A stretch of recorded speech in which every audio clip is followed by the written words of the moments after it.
the channel where drama sizzles and revenge burns hotter than ever. If you love jaw dropping twists, bold characters, and stories that keep you guessing till the end, you're in the right place. Subscribe and dive into gripping tales of betrayal, karma, and ultimate payback. Get ready for unforgettable moments and satisfying endings, only on Crazy Pepper. Hit that bell and let the drama begin. I want a divorce. Victoria dropped those 4 words like ice cubes into my morning coffee, each one hitting with a sharp crack that seemed to echo through our granite kitchen. She stood there in her charcoal power suit, briefcase in one manicured hand, divorce papers in the other, looking like she was about to close the deal of her life, which I suppose she thought she was. "Good morning to you too, sweetheart," I said, not looking up from my newspaper. The sports section was particularly riveting that Tuesday morning. The Red Sox had blown another lead. Story of my life, really. "I'm serious, James." She slid the papers across our marble island like she was serving a subpoena. "I've already filed. My lawyer says we can make this simple." Simple, right? Because 15 years of marriage, a mortgage that could choke a horse, and a 17-year-old son were just minor details to be swept up with the breakfast crumbs. I folded the paper carefully, creasing each edge with the precision that had made me one of the Treasury Department's best forensic accountants before I'd retired early to play house husband. Victoria always said I was obsessive about details. She had no idea how right she was. "Let me guess," I said, reaching for the papers. "You want the mansion, the cars, the investment accounts, and the art collection. I get what, weekend visitation in a cardboard box?" Her smile was arctic. "Actually, you can keep Simon. He's always been more your project anyway." Your project. Our son. 17 years old, honor roll student, star of the debate team. And she called him a project, like he was a kitchen renovation that had gone over budget. "How generous," I murmured, scanning the asset division. "Mansion Victoria. BMW and Mercedes Victoria. Investment portfolio Victoria. Art collection Victoria. Even the goddamn lawnmower was going to Victoria. My lawyer says you will probably want to contest this," she continued, checking her Rolex. "But honestly, James, we both know you don't have the stomach for a fight. You never did." That stung, mainly because everyone in our social circle would agree with her. James Harlow, the guy who let his wife walk all over him for 15 years while she climbed the ladder at Whitmore, Kessler and Associates. The same James who'd given up his government career to support her ambitions, who'd played taxi driver for school events while she worked late with her boss, who'd smiled and nodded through 1,000 dinner parties where she introduced him as, "My husband, he's between projects." I set the papers down and looked at her. Really looked. When had she become so cold? When had those laugh lines around her eyes turned into stress fractures? When had my wife become a stranger in an expensive suit? "You know what, Victoria? You're absolutely right." She blinked. That wasn't the response she'd rehearsed with her lawyer. "I'm sorry?" I said, "You're right. I don't have the stomach for a fight." I picked up a pen from the counter, a Mont Blanc she'd given me for our 10th anniversary, back when she still pretended to care about sentimental gestures. "Where do I sign?" Now she looked genuinely confused. "James, you should really have a lawyer review." "Nah." I was already flipping through the pages, initialing here and there with theatrical resignation. "You want the house? Take it. The cars? They're yours. Hell, take the art collection too. I never understood that pretentious crap anyway." Her confusion was shifting toward suspicion. Victoria had always been sharp. It's what made her such a successful attorney. But she was also arrogant, an arrogance that makes people stupid. "You're being awfully agreeable about this," she said slowly. "What can I say? You've worn me down." I signed the final page with a flourish. "There. Happy divorce, sweetheart. I hope you and Elliot will be very happy together." The color drained from her face. "What did you say?" Nothing. Just wishing you well." I slid the papers back across the island. "Although you might want to tell your boyfriend to find a new parking spot. Mrs. Henderson next door has been asking questions about that silver Jaguar that shows up every Tuesday and Thursday when I'm at the gym." Victoria's mouth opened and closed like a fish gasping for air. For a moment, I almost felt sorry for her. Almost. "I don't know what you think you know. I don't think anything, Vicky. I'm just a simple guy who's been outmaneuvered by his brilliant wife. You win. Congratulations. She gathered the papers with hands that weren't quite steady. I'll have my lawyer file these today. You do that. Oh, and Victoria? She paused at the kitchen door. You might want to read the fine print on page 47. I know how much you love the details. After she left, I poured myself a proper bourbon to go with my coffee. It was only 7 in the morning, but I figured I'd earned it. Through the kitchen window, I could see Mrs. Henderson watering her petunias and trying to look like she wasn't eavesdropping. In a town like Millbrook, divorce proceedings were better than cable television. My phone buzzed. A text from my son Simon. Mom seemed weird this morning. Everything okay? I typed back, everything's fine. See you after school. Everything was fine. Better than fine, actually. Victoria thought she'd just won the lottery. What she didn't know was that she'd actually signed up for a masterclass in financial destruction, taught by someone who'd spent 20 years following money trails that led to some very dark places. The Treasury Department had trained me well. I knew how to find hidden assets, how to trace shell companies, how to unravel financial conspiracies that stretched across multiple jurisdictions. I also knew how to create them. I pulled out my laptop and opened a folder labeled Insurance. Inside were 3 years' worth of bank statements, credit card records, shell company filings, and property transfers. Victoria had been busy little bee, siphoning money from our joint accounts into offshore holdings she thought I'd never find. $2.3 million, to be exact. Hidden in accounts from the Cayman Islands to Delaware, funneled through a network of LLCs that would have impressed a cartel money launderer. She'd been planning this divorce for years, making sure she'd have a nice nest egg waiting when she finally pulled the trigger. The funny thing about being a forensic accountant is that you learn to think like a criminal. And the funniest thing about criminals is that they always think they're smarter than everyone else. My phone rang. Marcus Duvall, my lawyer and one of the few friends I had left in this town. Jimmy, what the hell are you doing? His voice was pure panic. Victoria's lawyer just called. You signed the papers without even reading them? I read them, Mark. Every word. Then you've lost your goddamn mind. She's taking you for everything. The house alone is worth $2 million. 2.4, actually. I had it appraised last month. Then why? Trust me, Mark. Have I ever steered you wrong? There was a long pause. Marcus had known me since we were kids, growing up in the wrong part of Millbrook, back when this town still had a wrong part. He'd seen me talk my way out of more trouble than any one person deserved. You're up to something, he said finally. Me? I'm just a broken-hearted husband who wants to avoid a messy court battle. Very mature of me, don't you think? Jimmy, relax, Mark. Everything's going to be fine. Better than fine.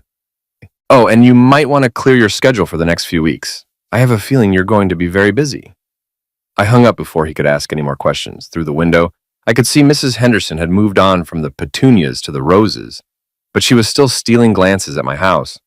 In about an hour, half the town would know that James Harlow had rolled over like a trained dog when his wife asked for a divorce. Let them talk. Let them think I was weak, pathetic, defeated.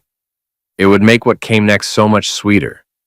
I opened another file on my laptop, this one labeled Property Records. The mansion Victoria was so eager to claim had some interesting liens attached to it. Liens she didn't know about because I'd buried them in a shell company called Millbrook Holdings, LLC. The same company that now held the debt on our cars, our art collection, and most of our other assets. Victoria wanted everything. She was about to get it. All of it, including the bills. My phone buzzed again. This time it was my mother. Marcus called. Are you having a nervous breakdown? I typed back, never been better, Mom, don't worry. But she would worry, of course. They all would. My family, my few remaining friends, even Simon would think I'd lost my mind. For a while, anyway, until they understood that sometimes the best way to win a war is to let your enemy think they've already won. I closed the laptop and finished my bourbon-spiked coffee. Outside, Mrs. Henderson had finally given up the pretense of gardening and was openly staring at my house. I gave her a friendly wave. She scurried inside like a startled rabbit. In 3 hours, Victoria would file those papers and officially begin the process of destroying her own life.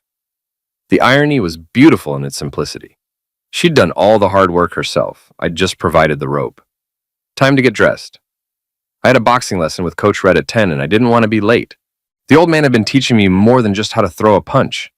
He'd been teaching me patience, timing, and the fine art of letting your opponent make the first mistake. Victoria had just made hers.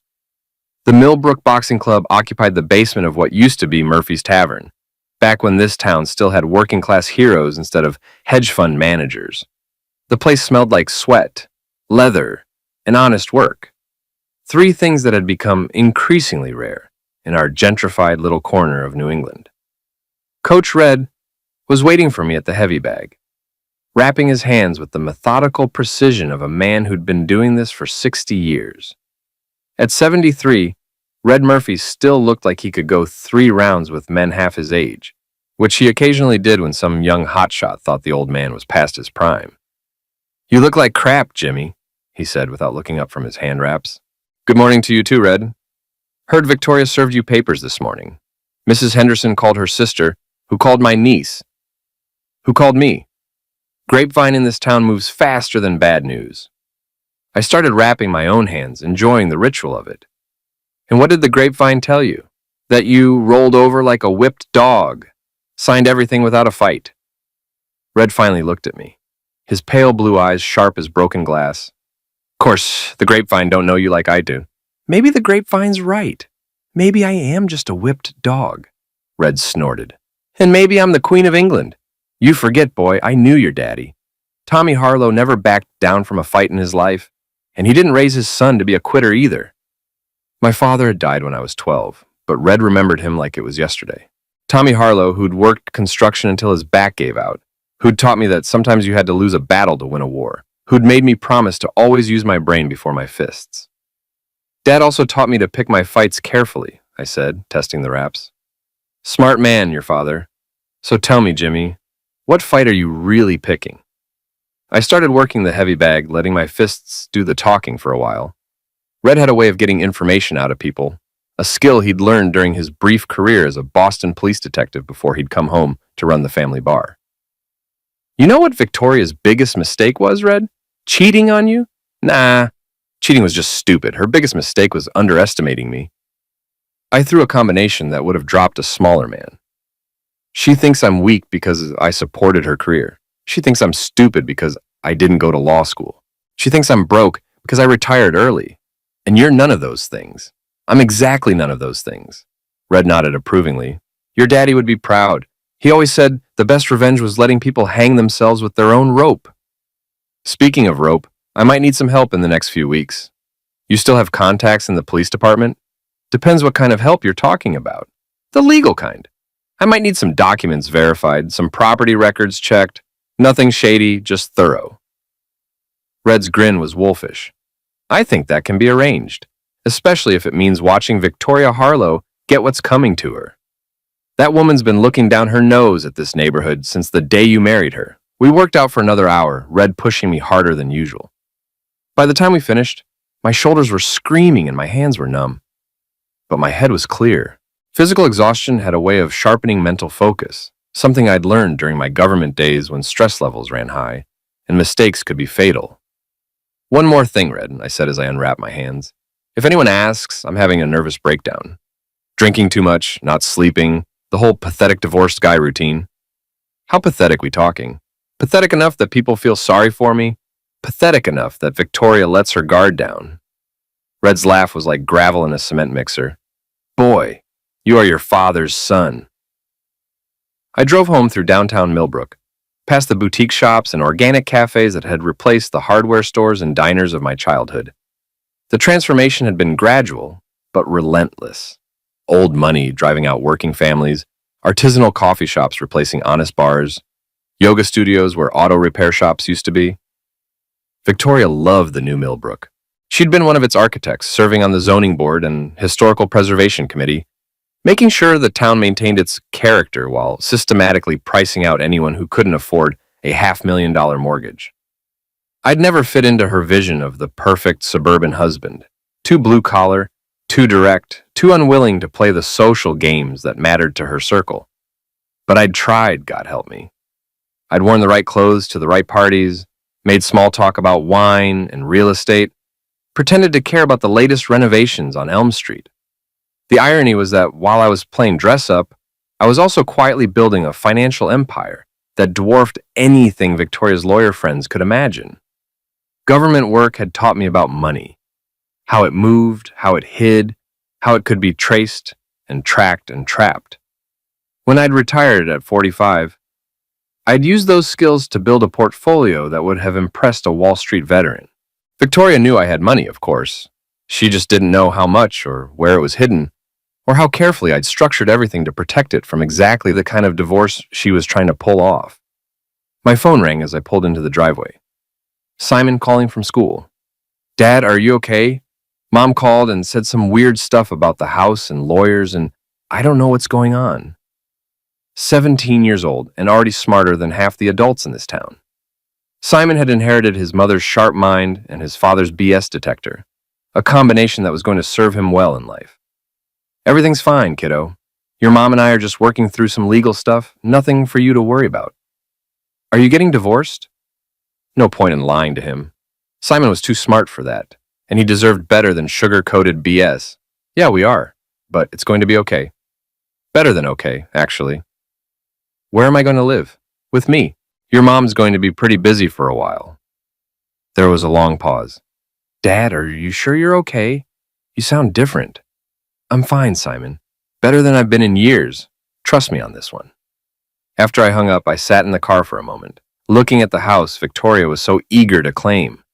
4,000 square feet of colonial revival architecture, complete with a circular driveway, professional landscaping, and a mortgage that would choke a horse. She had no idea what she was asking for. I went inside and poured myself a proper drink. Jameson, neat, the way my father used to drink it. Then I opened my laptop and got to work.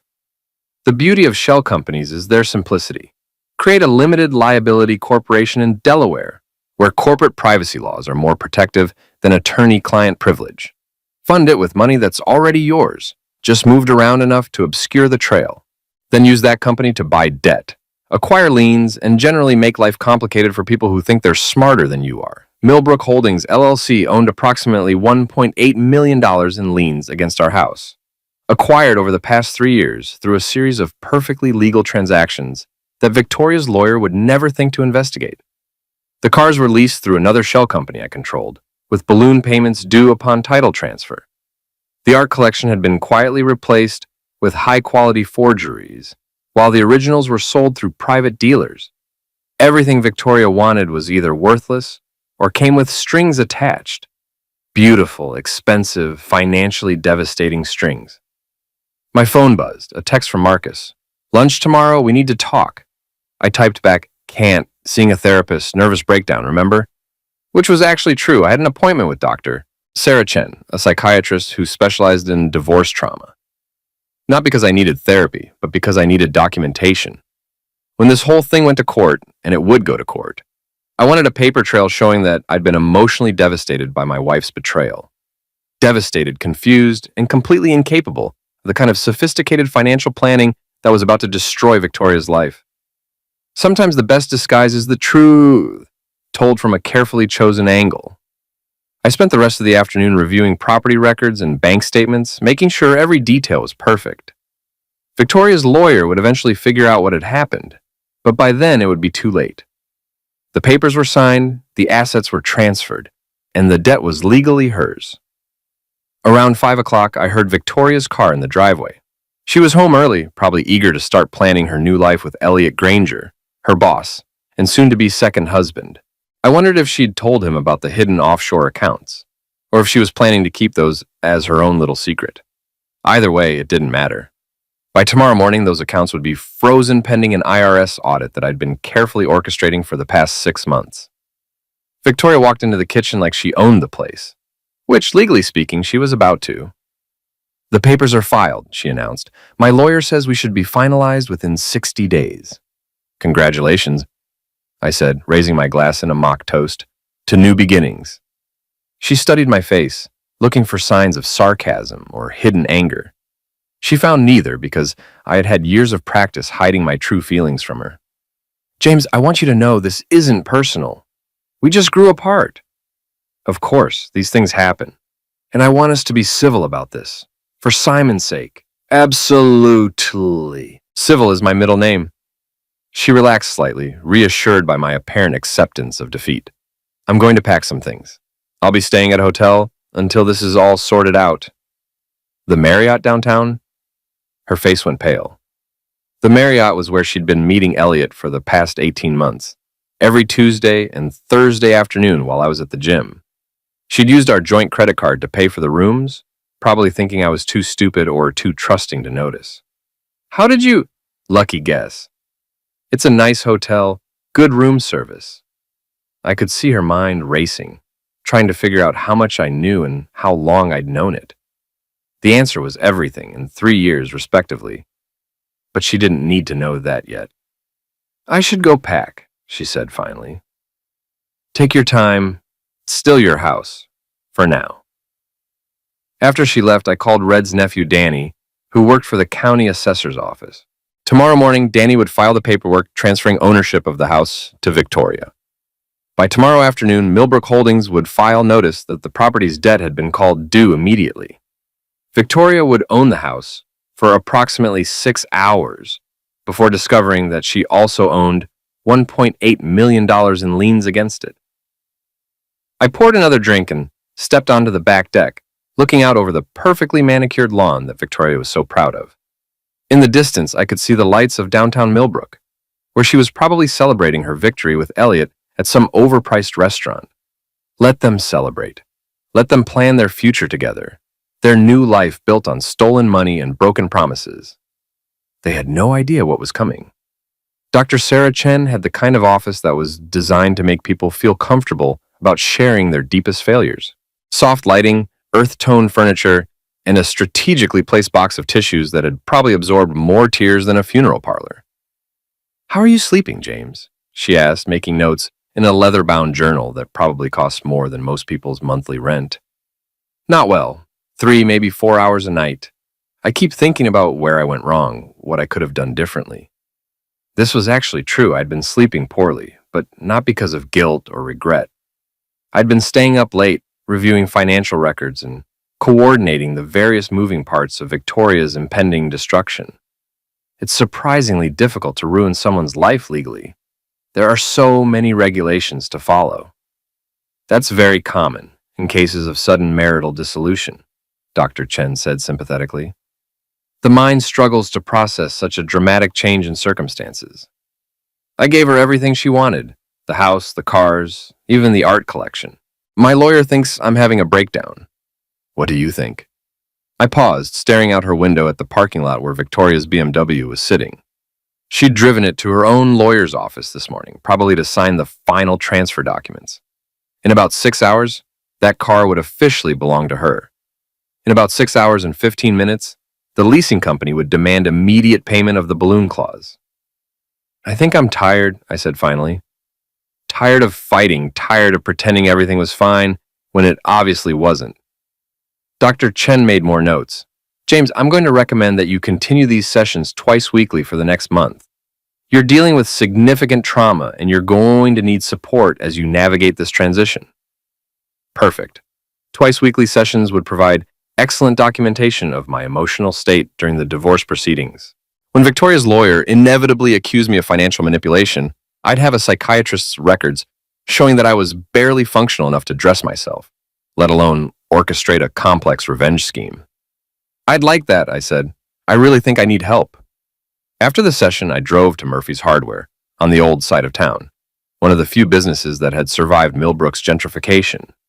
Old Man Murphy had known my father, and he still carried the kind of tools that were built to last, instead of being designed to break after the warranty expired. Heard about you in Victoria, Murphy said as I browsed the power tool section. Sorry to hear it, Jimmy. These things happen, I said, picking up a high-end cordless drill. Actually, I'm thinking about doing some work around the house. Keeping myself busy, you know. Good idea. Nothing like honest work to clear your head. I bought the drill along with some other tools I didn't really need but wanted to have on hand. Not for any particular project, but because a man going through a messy divorce might reasonably be expected to take up woodworking or home improvement as a way of dealing with stress. My phone rang as I loaded the tools into my truck. Marcus, sounding frantic. Jimmy, where the hell are you? Victoria's lawyer just called mine. The house transfer went through this morning, but There's some kind of problem with the liens. What kind of problem? The kind where she suddenly owes $1.8 million to something called Millbrook Holdings. Please tell me you didn't do something stupid. Mark, I'm barely holding it together here. I don't know anything about liens or holdings or whatever. I just signed the papers like you told me to. I told you to fight the papers, not sign them. Look, I'm seeing a therapist twice a week, and I bought a power drill. I'm clearly not in any shape to be manipulating real estate transactions. There was a long pause. Marcus was a good lawyer and a better friend, but he was also smart enough to recognize when someone was playing a deeper game than they were admitting. Jimmy, if you're up to something, I'm up to learning how to use a router. Maybe building some birdhouses. Very therapeutic, according to Dr. Chen. I hung up before he could ask any more questions. Marcus would figure it out eventually, but by then it would be too late to stop what was already in motion. My next stop was the Millbrook Diner, where the coffee was still terrible and the gossip was still reliable. I ordered a burger and sat at the counter, making sure to look appropriately defeated while listening to the conversations around me. And heard James Harlow just gave his wife everything. Always knew she was too good for him. Probably having an affair with that lawyer she works for. Perfect. The town's opinion of me was exactly where I needed it to be. Rock bottom. Everyone thought I was a pathetic loser who'd been outmaneuvered by his ambitious wife. They had no idea that I'd spent 3 years setting up the most elaborate financial mousetrap in Millbrook's history. My phone buzzed. A text from Victoria. Need to talk. Something wrong with house papers. I typed back, at diner. Eating feelings. Can it wait? This is serious, James. So is my emotional breakdown. Dr. Chen says I need to process my grief through comfort food. I finished my burger and drove home, taking the long way through downtown. Victoria's BMW was parked in front of Whitmore, Kessler and Associates, probably while she and Elliot tried to figure out how a simple asset transfer had turned into a financial nightmare. The house was quiet when I arrived, but I could hear voices coming from the kitchen. Victoria was there with a man I didn't recognize. Expensive suit, silver hair, the kind of confidence that comes from charging $500 an hour to solve other people's problems. James, Victoria said as I walked in, this is Robert Whitmore, my lawyer. The Robert Whitmore? I'm honored. I shook his hand with the enthusiasm of a man meeting a celebrity. I've heard so much about you. Whitmore looked like he'd rather be anywhere else. Mr. Harlow, we need to discuss some irregularities in the property transfer. Irregularities? That sounds serious. Should I call my lawyer? That might be wise, Whitmore said carefully. So it appears there are some liens against the property that weren't disclosed during the initial proceedings. I frowned, doing my best impression of a confused man trying to understand complex legal concepts. Liens? What kind of liens? Substantial ones, nearly $2 million held by a company called Millbrook Holdings. Never heard of it. Is that bad? Victoria was studying my face like she was trying to read a foreign language.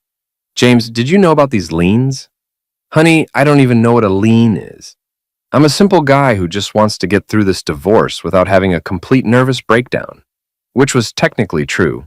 I didn't want to have a nervous breakdown. I wanted to give Victoria one. Whitmore cleared his throat. Mr. Harlow, these liens appear to have been filed over the past 3 years. You would have received notification. I might have. Victoria handles all our financial stuff. Handled, I mean, past tense. I looked genuinely confused, which wasn't difficult since I was genuinely enjoying myself. Are you saying the house has debts I didn't know about? We're saying the house has debts that are now your wife's responsibility, Whitmore said grimly. Victoria's face went pale. What does that mean?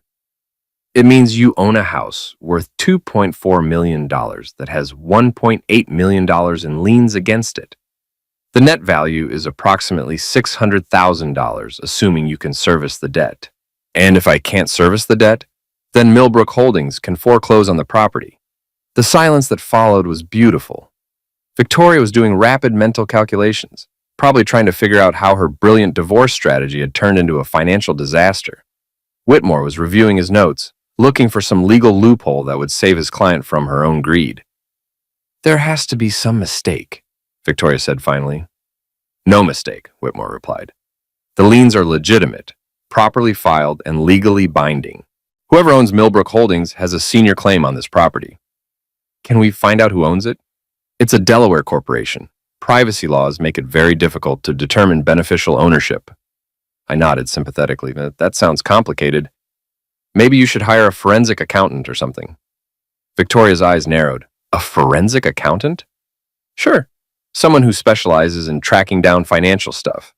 I watch a lot of crime shows now that I'm unemployed and emotionally devastated. Whitmore gathered his papers. Mrs. Harlow, I'll need to research this further. In the meantime, I'd advise you not to make any major financial decisions. After they left, I poured myself a celebratory bourbon and called Simon at school. Hey, Dad, how's the nervous breakdown going? Smart kid. Too smart for his own good sometimes. Progressing nicely? Your mother's lawyer thinks someone's trying to steal our house. Are they? Nope. But your mother might lose it anyway. Long story. How was school? Boring. Are you really having a nervous breakdown, or are you just pretending? I paused. Simon deserved honesty, but he also deserved plausible deniability if things got complicated. Let's just say I'm handling the divorce better than everyone thinks. Cool. Can I stay at Mike's house tonight? His mom's making tacos? Sure, have fun. After I hung up, I walked through the house that Victoria had been so eager to claim. 4,000 square feet of colonial revival architecture, complete with hardwood floors, crown molding, and a kitchen that had been featured in Better Homes and Gardens. She could keep it, all of it, along with the $1.8 million in debt that came with it. My phone rang. Red Murphy calling from the boxing club. Jimmy, you need to get down here, now. What's wrong? Nothing's wrong. Everything's right. You need to see this. I drove to the club where Red was waiting with a crap-eating grin and a bottle of Irish whiskey. What's the occasion? Elliot Granger just left here, came looking for you, asking all kinds of questions about your finances, your mental state, whether you had any business connections they should know about. What did you tell him? I told him you were a broken man who spent most of his time crying into his beer and learning how to use power tools. Poor fool actually looked relieved. Red poured 2 glasses of whiskey and handed me one. To your father, he said, raising his glass. He would have loved watching you work. We drank, and for a moment I could almost feel the old man's presence in the room. Tommy Harlow, who'd taught me that the best revenge was patience, planning, and letting your enemies destroy themselves. What's next? Red asked. Phase 2, I said. Time to introduce Victoria to the IRS. The Internal Revenue Service operates on a simple principle. Everyone is guilty until proven innocent, and proof of innocence requires documentation that most people don't have. I'd learned this during my Treasury days, watching honest taxpayers get destroyed by audits, while actual criminals walked free because they'd kept better records. Victoria was about to get a masterclass in federal tax enforcement. I'd been feeding information to the IRS for 6 months, using an anonymous tip line that allowed concerned citizens to report suspected tax evasion. The beauty of the system was its automation. Once you triggered an audit, the machinery ground forward with bureaucratic inevitability. Victoria's hidden offshore accounts were about to become very public. The notification letter arrived on a Thursday morning, delivered by certified mail to the address she'd listed on her divorce papers. I knew this because I'd been monitoring her mail through a service that was completely legal and absolutely devastating. My phone rang 20 minutes after the delivery. James, I need to see you, now. Victoria's voice was strained, barely controlled panic wrapped in lawyer speak. I'm at therapy, I lied. I was actually at Murphy's Hardware, buying sandpaper for a woodworking project I'd never start. Dr. Chen says I'm making progress with my abandonment issues. This can't wait. The IRS is auditing me. That's terrible, honey. Why would they do that? I don't know. They're asking about unreported income, foreign bank accounts, shell companies. It doesn't make any sense. It made perfect sense if you understood how federal tax investigations worked. Someone had provided the IRS with detailed information about Victoria's hidden assets, including account numbers, transaction dates, and copies of wire transfer records. Someone with access to forensic accounting tools and a deep understanding of international banking regulations. Someone like me. Maybe you should call your accountant, I suggested. My accountant is Elliot, and he's in full panic mode. James, I need your help. You know about financial stuff. I know how to balance a checkbook. Barely. Dr. Chen says my cognitive abilities are severely compromised by emotional trauma. There was a long pause. James, if you know something about this, I know that the IRS doesn't mess around. You should probably get a good tax attorney. Someone better than Elliot. I hung up and continued shopping for sandpaper. 60 grit, 80 grit, 120 grit. The progression from coarse to fine, rough to smooth was oddly satisfying, like watching a carefully planned revenge scheme unfold. My next stop was the Millbrook Country Club, where I'd maintained a membership despite Victoria's embarrassment about my blue-collar background. The place was full of lawyers, doctors, and investment bankers who'd made their money in Boston and moved to the suburbs to play golf and complain about property taxes. I found Elliot Granger on the practice range, hitting balls with the mechanical precision of a man trying to work off stress. He was dressed in the kind of golf outfit that costs more than most people's monthly salary. Perfectly pressed khakis, polo shirt with a designer logo, shoes that had never seen a real golf course. "Elliot," I called out, walking over with a beer in my hand. "Fancy meeting you here." He turned, and I could see the strain in his face. Elliot was a handsome man in the way that expensive dental work and personal trainers could make anyone handsome, but stress had a way of revealing the weakness underneath. "James, I didn't know you were still a member here." Victoria thought about canceling my membership, but I convinced her to let me keep it. Therapeutic, you know. Chen says physical activity helps with depression. Elliot nodded absently, then went back to hitting balls. His swing was tight, controlled, the kind of technique that looked good but never quite produced the results you wanted. "Heard you're having some tax troubles," I said casually. His next shot sliced badly into the rough. "Where did you hear that?"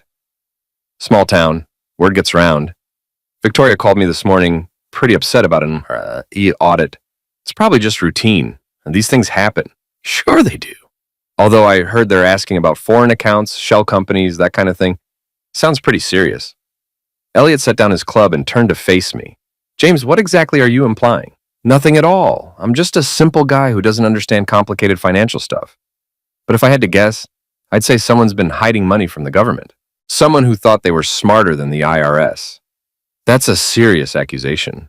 "It's not an accusation. It's just speculation from a man who watches too much cable news and drinks too much bourbon." I took a long sip of beer and studied Elliot's face. He was trying to project confidence, but I could see the fear in his eyes. The IRS had that effect on people, even people who thought they were untouchable. "You know what's funny?" I continued. "Victoria always said I was too stupid to understand her business dealings. Turns out she was right. I had no idea she was moving money offshore, setting up shell companies, hiding assets from the divorce court. She wasn't. Of course not. Victoria's a brilliant lawyer who would never do anything illegal, just like you're a brilliant accountant who would never help a client evade taxes." Elliot's jaw tightened. "I think this conversation is over." "Probably. But Elliot, when the IRS starts asking questions, you might want to think carefully about your answers. Federal tax evasion is a felony. Conspiracy to evade taxes is also a felony. And the government really doesn't like it when lawyers and accountants help their clients break the law." I finished my beer and walked away, leaving Elliot standing alone on the practice range with his expensive clubs and his expensive problems. That evening, I cooked dinner for Simon and told him about my day. Not the whole truth, obviously, but enough to prepare him for what was coming. "Mom's having some legal troubles," I said as we ate spaghetti and meatballs. "Nothing too serious, but she might be pretty stressed for a while." "What kind of legal troubles?" "Tax stuff, boring adult problems." Simon nodded. At 17, he was old enough to understand that adult problems were rarely as simple as they seemed, but young enough to trust that his father would handle whatever needed handling. "Are we going to be okay?" "We're going to be fine. Better than fine, actually." "And Mom?" I paused, twirling spaghetti around my fork while I chose my words carefully. "Your mother made some choices that are going to have consequences. But she's a smart woman. She'll figure it out."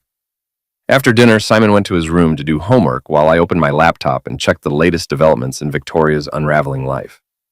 The IRS audit was proceeding on schedule. Millbrook Holdings had filed notice of intent to foreclose on the house, and the leasing companies were demanding immediate payment on the car loans. Everything was going exactly according to plan. My phone rang. Marcus, calling from his office. "Jimmy, I just got off the phone with Whitmore. He wants to meet tomorrow morning. All of us, together." "What for?" "He thinks you're behind Victoria's problems. He wants to make some kind of deal." "What kind of deal?" "The kind where you make Victoria's problems go away and she gives you back half the assets." I laughed. "Mark, I'm a broken man who's barely functional enough to make dinner for my son. How could I possibly be behind anything? That's what I told him. But Jimmy, if you are up to something, I'm up to learning how to sand wood properly. Very therapeutic. Dr. Chen is very pleased with my progress. The meeting's at 10 tomorrow morning, Whitmore's office. I'll be there. Should I bring my therapist's notes? After I hung up, I poured myself a bourbon and stepped onto the back deck. The night was clear, and I could see the lights of downtown Millbrook in the distance. Victoria was probably in her hotel room right now, trying to figure out how her perfect divorce had turned into a perfect nightmare. Tomorrow's meeting would be interesting. Whitmore was a smart lawyer who'd probably figured out that I was behind Victoria's problems, but he'd never be able to prove it. The beauty of my plan was its plausible deniability. Everything that was happening to Victoria was the natural consequence of her own illegal actions. I just helped the consequences along a little. My phone buzzed. A text from Red. Heard Granger was asking questions at the club. Want me to have Danny look into his finances? I typed back, not yet, let him sweat for a while. You're enjoying this too much. Probably. But after 15 years of marriage to Victoria, I think I've earned it. Red was right, of course. I was enjoying this too much. But Victoria had made a fundamental mistake when she'd underestimated me. She'd thought I was weak, stupid, and easily manipulated. She was about to learn how wrong she'd been. Whitmore's office occupied the top floor of a glass tower that had been built during Millbrook's transformation from working-class town to suburban paradise. The view from his conference room included the country club where I'd confronted Elliot, the hotel where Victoria had been conducting her affair, and the old neighborhood where I'd grown up learning that sometimes good people had to do bad things to survive. Victoria was already there when I arrived, sitting next to Whitmore with the rigid posture of someone trying very hard not to fall apart. She looked like she'd aged 5 years in the past week, stress lines around her eyes, her usually perfect hair showing signs of neglect, her expensive suit wrinkled in a way that suggested she'd slept in it. Elliot was conspicuously absent. James, Whitmore said as I sat down, thank you for coming. Of course, Marcus said you wanted to discuss some kind of settlement. We do, but first I need to ask you some direct questions. I pulled out a small digital recorder and set it on the table, and do you mind? Dr. Chen wants me to record any stressful conversations so we can analyze my emotional responses during therapy. Whitmore and Victoria exchanged glances. The recorder was actually a prop. I had no intention of using it in therapy, but it would make them think twice about saying anything too accusatory. James, Whitmore began carefully, are you familiar with a company called Millbrook Holdings? Never heard of it. Should I be? It's the company that holds the liens on your former house. Former house? It's Victoria's house now. I signed the papers. Yes, you did. Very quickly, without legal representation, in a way that suggests either extreme emotional distress or careful planning. I looked genuinely confused. I don't understand. Are you saying I plan to give Victoria a house with liens on it? I'm saying the timing is suspicious. These liens were filed over a 3-year period, always in amounts that would avoid triggering disclosure requirements, always through shell companies that are virtually untraceable. That sounds complicated. Way too complicated for someone like me. Victoria spoke for the first time.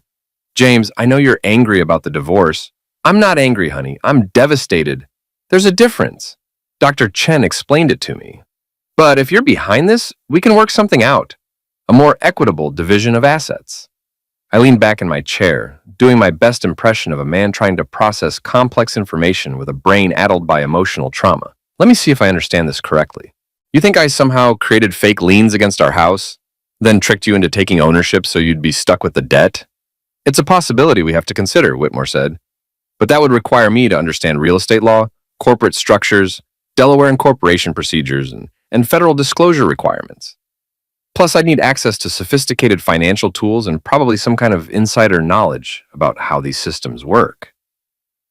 You did work for the Treasury Department, Victoria pointed out. I was a forensic accountant. I traced other people's money. I didn't hide my own. And besides, I've been seeing Dr. Chen twice a week since the divorce started. She can testify that I'm barely functional enough to operate a coffee maker, let alone orchestrate some kind of elaborate financial conspiracy. Whitmore was taking notes, probably trying to figure out if my apparent incompetence was genuine or an act. The beauty of a good cover story is that it doesn't have to be completely false, just carefully edited. There's also the matter of the IRS audit, he continued. What about it? Someone provided them with very detailed information about Victoria's financial activities, information that would require significant expertise to obtain and analyze. Maybe someone at the IRS is just good at their job. I hear they have computers now. Victoria was staring at me with a mixture of suspicion and desperation. James, if you know something about this audit, I know that the IRS doesn't audit people without good reason. Maybe you should ask Elliot about it. He's the one who handled your taxes. Elliot's not returning my calls, she said quietly. Of course he wasn't. Elliot Granger was a smart man who'd realized that his affair with Victoria had exposed him to federal criminal liability. He was probably already negotiating with federal prosecutors, offering to testify against Victoria in exchange for immunity. That's too bad, I said. You two seem so close. Whitmore cleared his throat. James, my client is willing to make a generous offer. She'll return half the assets from the divorce settlement in exchange for your help resolving these financial issues. What kind of help? If you have any influence with Millbrook Holdings, perhaps you could convince them to restructure the debt. And if you have any information that might help with the IRS audit, that would be appreciated as well. I pretended to consider this. So you want me to help Victoria out of the mess she created by hiding money from the government and conducting an affair with her boss? We're not admitting to any wrongdoing. Of course not. But hypothetically, if Victoria had been hiding assets and evading taxes, and if I somehow had the ability to make her problems go away, she'd give me back half of what she stole from me in the first place. Victoria flinched at the word stole, but didn't deny it. It's a fair offer, Whitmore said. It's a terrible offer, but I appreciate the thought. I stood up and pocketed my recorder. Unfortunately, I'm just a simple guy who got outmaneuvered by his brilliant wife. I don't have any influence with mysterious holding companies, and I don't have any inside information about IRS investigations. James, please, Victoria started. I hope everything works out for you, Victoria. I really do. But I think you're going to have to solve this problem the same way you created it, all by yourself. I walked out of the conference room, leaving Victoria and her lawyer to contemplate the wreckage of her carefully planned divorce. In the elevator, I allowed myself a small smile. Phase 3 was complete. Phase 4 would be much more interesting. That afternoon, I drove to the Millbrook police station to visit Danny Murphy, Red's nephew and my inside source in local law enforcement. Danny was a good cop who'd inherited his uncle's sense of justice and his grandfather's understanding that sometimes the law needed a little help to work properly. Jimmy. I am leading me to a quiet corner of the station. Heard you wanted to see me. I need a favor, Danny. Nothing illegal, just some public records research. What kind of records? Property transfers, business licenses, maybe some criminal background checks. I'm trying to understand who's been doing what to whom in this town. Danny grinned. You mean besides what you've been doing to your ex-wife? I have no idea what you're talking about. I'm just a broken man trying to rebuild his life through woodworking and therapy. Sure you are. What do you need? I handed him a list of names and the companies. Everything you can find. Legal stuff only, but I want it thorough. This is about more than just your divorce, isn't it? Maybe. Or maybe I'm just paranoid and seeing conspiracies where there aren't any. Danny looked at the list. Some of these names are pretty prominent around here. Prominent people can do stupid things too. Sometimes stupider things because they think they're too important to get caught. I'll see what I can dig up. Give me a few days. That evening, Simon and I had dinner at the Millbrook Diner, where the gossip was flowing as freely as the coffee. Victoria's problems were the talk of the town, and the speculation was getting wilder by the hour, and heard the IRS seized all her bank accounts. Something about money hidden in Switzerland. Always knew there was something fishy about that woman. Simon listened to the conversations with the detached interest of a teenager who understood that adult drama was both fascinating and ultimately irrelevant to his own life. Dad, he said as we walked back to the car, are you really just going to let Mom deal with this by herself? What do you think I should do? I don't know. Help her? Maybe. Your mother made her choices, kiddo. Now she has to live with the consequences. But she's still my mom. I stopped walking and looked at my son. 17 years old, honor roll student, better person than either of his parents deserved. He'd inherited Victoria's intelligence and my sense of justice, which was going to make his life either very easy or very complicated. Simon, there are some things about this divorce that you don't understand yet. Things about your mother that I hope you never have to learn. Like what? Like the fact that she's been stealing money for years? Like the fact that she was planning to leave us both with nothing while she started a new life with her boyfriend? Simon was quiet for a long moment. How do you know all that? Because I've been watching and waiting and planning, and because your mother underestimated me. So you are behind all this? I'm behind making sure the truth comes out. What happens after that is up to the courts and the IRS and your mother's conscience, assuming she still has one.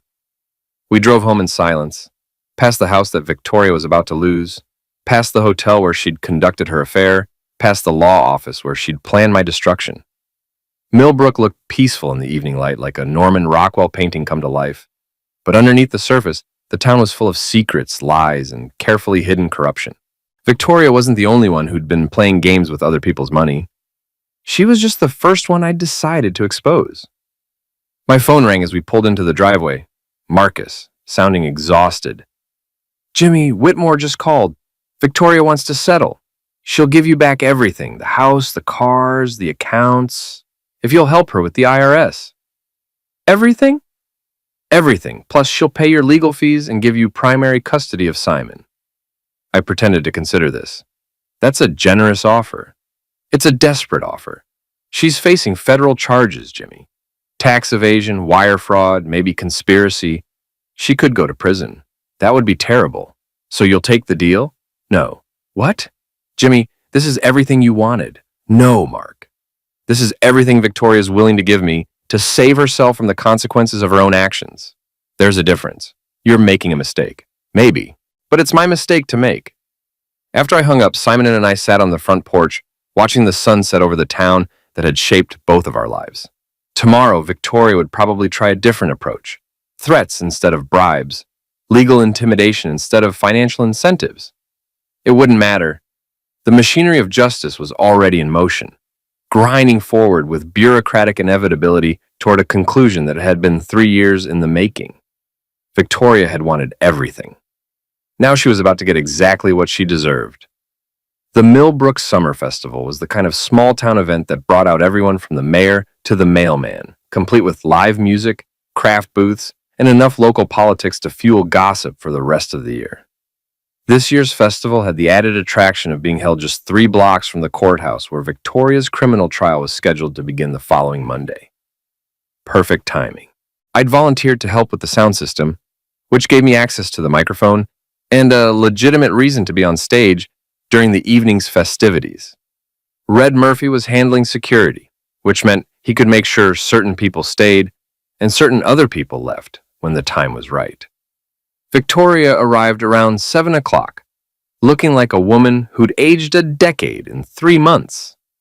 The IRS audit had become a federal investigation. The house had been foreclosed by Millbrook Holdings, and Elliot Granger had indeed flipped, agreeing to testify against her in exchange for a reduced sentence.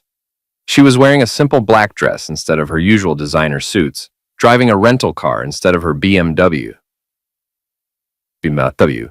and staying at a budget motel instead of the Marriott. The transformation was remarkable, from small-town success story to cautionary tale in less than 6 months. "Ladies and gentlemen," I said into the microphone as the crowd gathered around the bandstand, "welcome to the annual Millbrook Summer Festival. Before we get started with tonight's entertainment, I'd like to take a moment to talk about something that's been on my mind lately." The crowd quieted, probably expecting the usual speech about community spirit and local businesses. They were about to get something much more interesting. My name is James Harlow, and 6 months ago, my wife asked me for a divorce. She wanted our house, our cars, our bank accounts, and pretty much everything else we'd built together over 15 years of marriage. I could see Victoria pushing through the crowd, her face pale with growing alarm. Red Murphy stepped into her path, politely but firmly blocking her route to the stage. Now, most of you probably think I'm a fool for agreeing to her demands. And you're right, I am a fool. But I'm a very specific kind of fool. I'm the kind of fool who spent 20 years working for the Treasury Department, learning how to trace hidden money and uncover financial crimes. The crowd was completely silent now, sensing that they were about to witness something unprecedented in Millbrook's polite social history. So when my wife started hiding money in offshore accounts, I noticed.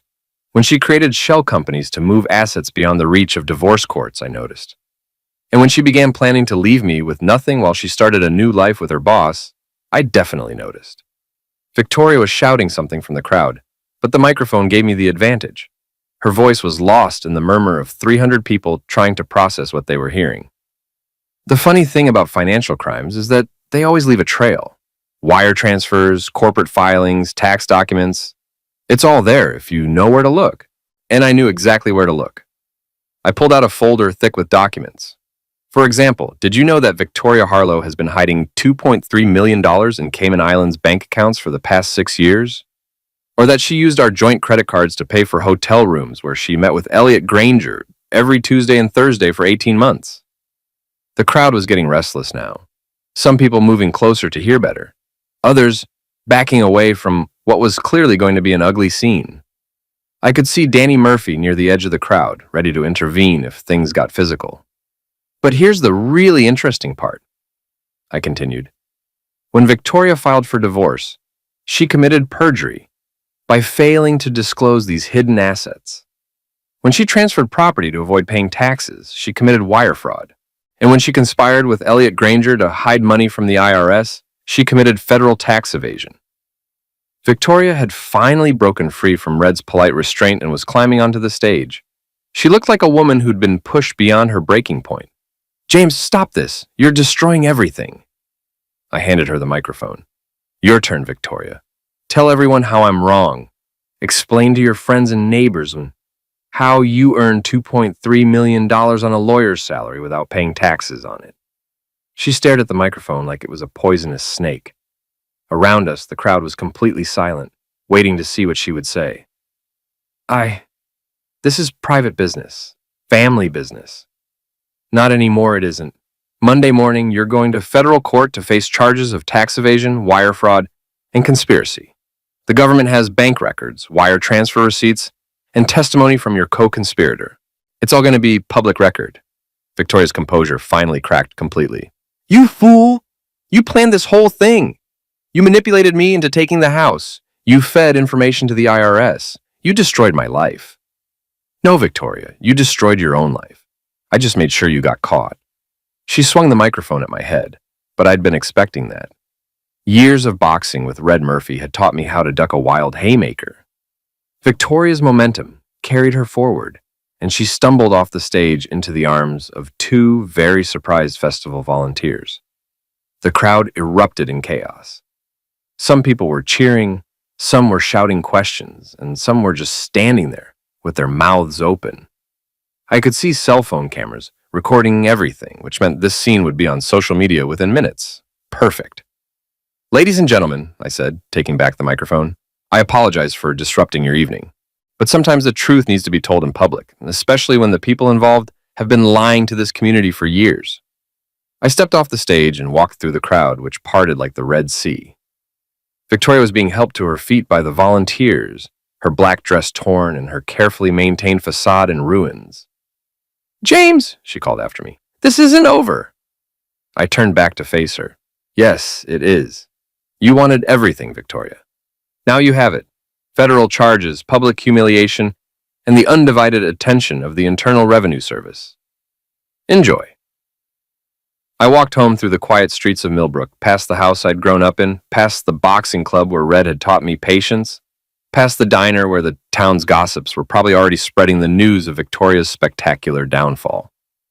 Simon was waiting for me on the front porch of our small rental house, the place we'd moved to after Victoria lost the mansion to foreclosure. "How did it go?" he asked. "Better than expected. Your mother made quite a scene. Is she going to prison?" "Probably. The federal government doesn't like it when lawyers steal money and lie about it." Simon nodded. At 17, he was old enough to understand that actions had consequences, even for people who thought they were above the law. "Do you feel bad about it?" I sat down next to him on the porch steps, looking out at the town that had shaped both of our lives. "I feel bad that it was necessary, but I don't feel bad about doing it." "Good, she deserved it." We sat in comfortable silence for a while, father and son, survivors of a war that had lasted 3 years and ended with total victory for the side that had been patient enough to let their enemies destroy themselves. My phone buzzed. A text from Red. Festival's over. Victoria left in the back of Danny's patrol car, drunk and disorderly. I typed back, "Is she okay?" "She'll live. Might want to avoid downtown for a few days, though. A lot of people asking questions about what you said up there. Good questions or bad questions? Depends on your perspective. Most folks seem impressed that you outmaneuvered a lawyer. Others think you went too far. And what do you think? I think your father would be proud." Monday morning came too soon and not soon enough. Victoria's trial was scheduled to begin at 9 o'clock, and I'd been subpoenaed as a witness for the prosecution. Not because I'd done anything illegal, everything I'd done had been carefully researched and completely legal, but because I had information that would help convict Victoria of the crimes she'd actually committed. The federal courthouse in Boston was an imposing granite building that had been dispensing justice for over a century. I arrived early and found a seat in the gallery, watching as Victoria's legal team prepared for what was clearly going to be a difficult day. Victoria looked smaller somehow, diminished by the federal charges and the weight of her own poor decisions.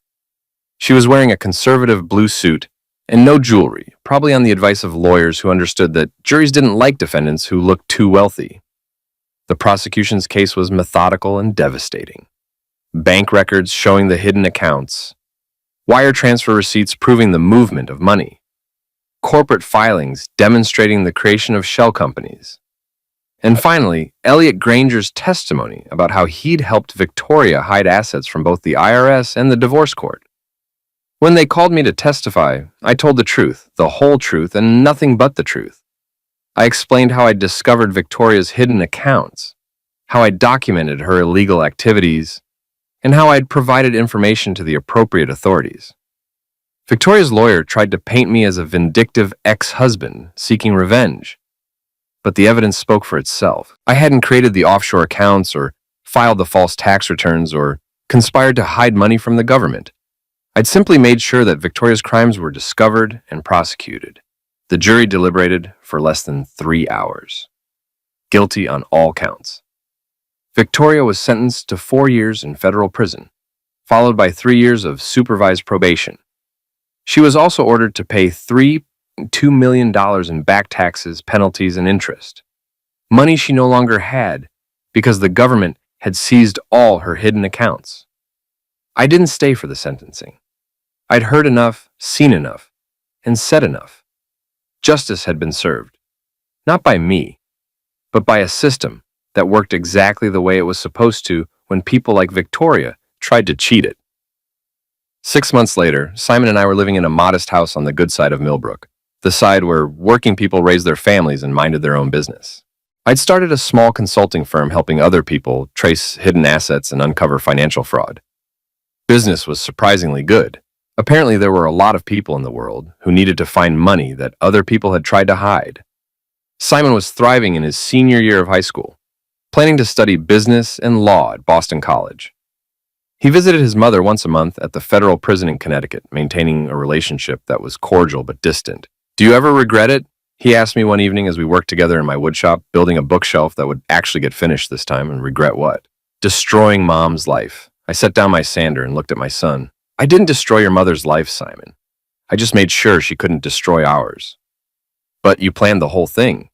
You manipulated her into taking the house. You fed information to the IRS. You orchestrated her downfall." "I did. And I'd do it again." "Why?" "Because your mother thought she could steal from me, lie to me, and abandon both of us without consequences. She thought I was too weak, too stupid, and too trusting to fight back. She was wrong." Simon nodded, understanding finally that sometimes good people had to do hard things to protect themselves and the people they loved. "What happens now?" "Now we build our bookshelf, we finish high school, and we go to college, we live our lives." "And Mom?" "Your mother will serve her time, pay her debt to society, and hopefully learn that actions have consequences. After that, she'll have to figure out how to rebuild her life, just like everyone else who's ever made serious mistakes." We worked in comfortable silence for a while, father and son, building something useful and beautiful from raw materials and careful planning. Outside, the sun was setting over Millbrook, painting the sky in shades of gold and red. It had been a long war, fought with patience and precision rather than anger and violence. Victoria had wanted everything: the house, the money, the cars, the art, and a new life with her lover. Instead, she'd gotten exactly what she deserved: federal prison, financial ruin, and the knowledge that she'd been outmaneuvered by the husband she'd thought was too weak to fight back. Sometimes justice took time. Sometimes it required careful planning and perfect execution. But in the end, it always came for people who thought they were above the law. Victoria had learned that lesson the hard way, and I'd been an excellent teacher. 남한산성 가면 또 노상 갔을 때 그때 생각나는 거 같네. 노상? 예전에 경찰 한번 왔었는데. 경찰 왔어? 올라왔어? 그 사람도 등산했어? 경찰분도? 아니지. 잡으러 갔다가 못 쳤어. 멧돼지로 변신했지. 지랄. 예, 치킨 마요 덮밥씨. 요즘 등산 가거든요. 치킨 마요 덮밥 들어왔어? 지금 형님. 1000개의 맨몸 등산님. 예. 형님 1000개하면 맨몸 등산이긴 함. 남한산성. 메이크 잠바 입었죠? 뭐래? 몰라. 할 말이 없나봐. 잠바 얘기. 형님 뭐 잠바에서 브랜드예요? 제가 그런가 봐. 추천 한 번씩만 눌러줘요.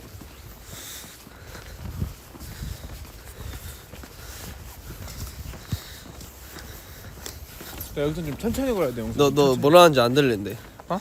안 들린대. 너 뭐라 하는지. 지금 말해. 형님 1000개 쏴봐요. 예, 팬티만 입고 등산님. 진지하게. 그리고 중간에 제로투도 쳐줌. 그건 없었던 거 같아. 있었어 씨발로 봐. 고겸람죄로 벌금이 더 셀걸? 그래? 형 지금 이 시간에 산탄산 아무도 없어요. 저희만 타요. 저희만. 추천 한 번만 눌러줘요. 마요 덮밥씨. 형 나 그리고 지금 남한산성에 뱀 존나 많은 거 아시죠? 뱀들 자고 있거든요. 500개 쏘면 뱀 땅굴에다가 발 존나 착해요. 그거 플러스 벌집 존나 많거든요. 벌집 제가 손수 뜯어볼게요. 진지하게. 병원비가 더 나오겠다. 병원비가.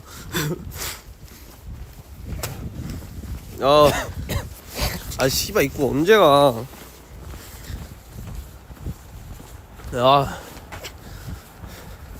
나비 뭐했다.